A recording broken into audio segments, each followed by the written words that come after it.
Bismillahirrahmanirrahim.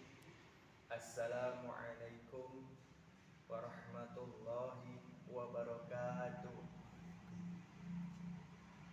Alhamdulillah arsala rasulahu bil huda wa dinil haqq liyuzhira a'la dini kulli wa kafa billahi syahida. Asyhadu an la ilaha illallah wa asyhadu anna Muhammadan abduhu wa rasuluh. Allahumma salli ala sayyidina Muhammad wa ala ali sayyidina Muhammad. Rabbi israh li sadri wa yassir li amri wahlul 'uqdatam min lisani yafqahu qawli. Alhamdulillah, tak bosan-bosan kita ucapkan kepada Allah Subhanahu wa taala, sebagaimana Allah Subhanahu wa taala telah memberikan kita banyak nikmat kepada kita, nikmat yang sangat banyak. Di antaranya nikmat dapat melihat, nikmat dapat mencium, nikmat dapat mendengar, dan banyak nikmat lagi yang tidak dapat saya sebutkan satu persatu. Kemudian daripada itu, kita mengucapkan salawat kepada Nabi kita, Nabi Muhammad sallallahu alaihi wasallam, dengan mengucapkan Allahumma salli ala sayyidina Muhammad wa ala ali sayyidina Muhammad. Dengan begitu, kita juga berharap agar Rasul mengenali kita di kemudian hari nanti dan memberikan kita syafaatnya. Amin, amin ya rabbal alamin. Dalam kesempatan kali ini, saya akan menyampaikan tentang moderasi beragama. Sebelum lebih jauh tentang moderasi beragama, saya akan menjelaskan, memperkenalkan diri saya. Saya David Ramanda dari Universitas Islam Negeri Sumatera Utara, Fakultas Dakwah dan Komunikasi dengan jurusan Komunikasi Penyiaran Islam. Demikian perkenalan dari saya sedikit. Kita lanjut kepada moderasi beragama. Moderasi beragama itu merupakan sebuah cara pandang terkait proses memahami antar umat beragama. Namun dalam modernisasi beragama ini, agar lebih mudah, kita harus menciptakan 4 indikator. Di antaranya yang pertama itu toleransi. Kemudian yang kedua ialah anti kekerasan. Yang ketiga komitmen kebangsaan. Dan yang terakhir itu pemahaman dan perilaku beragama. Kita masuk yang pertama, yaitu toleransi. Toleransi merupakan sebuah cara agar moderasi beragama ini terlaksana dengan baik, terkhusus di Indonesia. Sebab Indonesia memiliki banyak agama, beragam-ragam agama. Maka dari itu perlu kita ciptakan sikap dalam bertoleransi, sehingga moderasi beragama berjalan dengan baik. Sikap yang pertama itu ialah sikap tidak memaksa orang untuk ikut agama kita, sebagaimana terdapat dalam Al-Quran surah ke-109 ayat 6 yang berbunyi lakum dinukum waliyadin, untukmu agamamu dan untukku agamaku. Dan yang kedua itu, untuk menimbulkan sikap toleransi, kita harus menciptakan sikap tidak mencela dan tidak menghina, agar tidak terjadi perpecahan antar umat beragama,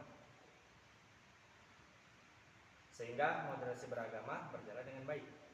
Dan yang ketiga, tidak melarang agama lain untuk beribadah.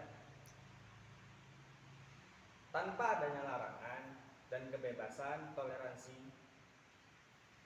moderasi beragama, sungguh pasti sangat lancar.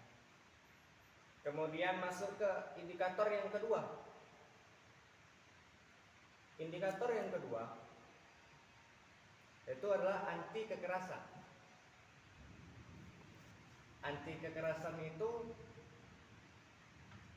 banyak artinya, di mana kita harus memunculkan nilai-nilai kesolehan sosial dari keberagaman yang ada di Indonesia kita ini.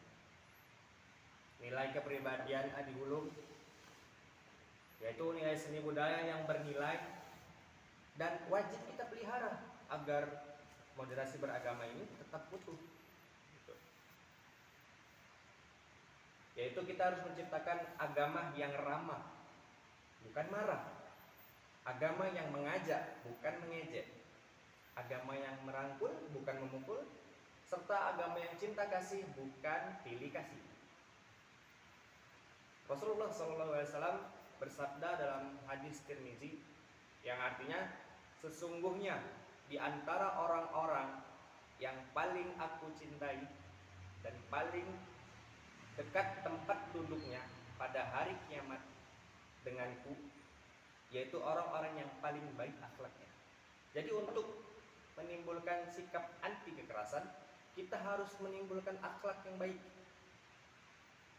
sehingga moderasi beragama terjalan dan terlaksana dengan baik. Masuk ke indikator yang ketiga. Indikator yang ketiga ini merupakan komitmen kebangsaan terdapat pada dasar negara, yaitu Pancasila. Pancasila dibentuk oleh orang-orang hebat, di mana orang-orang hebat itu banyak perbedaan. Mereka membentuk pola pikir yang mempersatukan umat yang berbeda-beda, terkhusus beda agama, beda suku, ras, warna kulit, dan lainnya. Dengan komitmen kebangsaan, moderasi beragama, dan berfokus pada Pancasila akan terlaksana dengan baik. Maka dari itu, kita harus berkomitmen kebangsaan sehingga moderasi beragama terlaksana dengan baik. Dan yang terakhir, yang keempat, mengenai pemahaman dan perilaku beragama, di mana pemahaman ini kita harus memahami diri kita, memahami orang lain, memahami lingkungan, dan sebagainya. Kemudian perilaku ini merupakan hasil dari interaksi antar manusia dengan manusia, manusia dengan lingkungan, manusia dengan sekitarnya.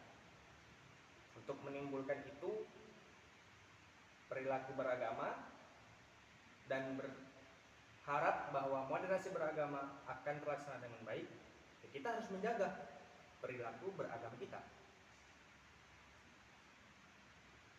Maka dengan itu moderasi beragama terlaksana dengan baik. Jemaah yang dirahmati Allah Subhanahu wa taala, adapun tujuan dari moderasi beragama ini, yaitu mewujudkan ketertiban antar umat beragama, kemudian memenuhi hak-hak antar umat beragama, serta memberi kebebasan untuk kesejahteraan dan kedamaian bersama. Maka tujuan moderasi beragama ini harus kita ciptakan bersama-sama demi menjaga keutuhan bangsa Indonesia kita ini yang telah kokoh berdiri. Demikian dari saya, lebih dan kurang saya mohon maaf, dan kepada Allah saya mohon ampun. Wabillahi taufiq wal hidayah, wa ridha wal inayah. Wassalamualaikum warahmatullahi wabarakatuh.